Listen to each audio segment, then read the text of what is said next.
નમસ્તે, મેં છું અરુણા અને આપનું સ્વાગત છે આજની T20 હેડલાઇન્સમાં.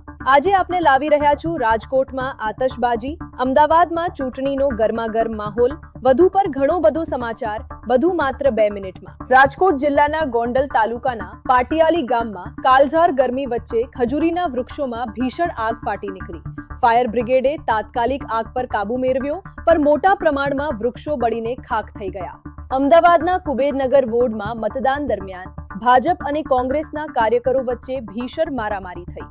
બોગસ મતદાનના આક્ષેપ વચ્ચે કેટલાક કાર્યકરો લોહીલુહાણ થયા અને પોલીસે બંને પક્ષના કાર્યકરોને તરત બૂથમાંથી દૂર ખસેડ્યા. ગુજરાતની સ્થાનિક સ્વરાજ ચૂંટણીમાં યુવાનો કરતા વધુ જોશ વધુએ અને દિવ્યાંગોમાં જોવા મળ્યો. 100 વર્ષના દાદા લાકડીના ટેકે તો કોઈ ગંભીર બીમારીમાં એમ્બ્યુલન્સમાં આવીને પોતાની ફરજ અદા કરી. ડાંગ જિલ્લાના આહવા તાલુકાના કોટમદર ગામમાં આખું ગામ ચૂંટણીનો બહિષ્કાર કર્યો. વર્ષો જૂની ડુબાઉ નાલાની સમસ્યા અને પુલનું અધૂરું નિર્માણ સામે પુલ નહીં તો વોટ નહીં નારા સાથે ગ્રામજનોએ વિરોધ કર્યો. અમદાવાદમાં લોકશાહીનો ઉત્સાહ નવી ઊંચાઈ પર છે. અમદાવાદથી આખી વોલ્વો બસ ભરીને 17 લોક વિરમગામ મતદાન કરવા ગયા.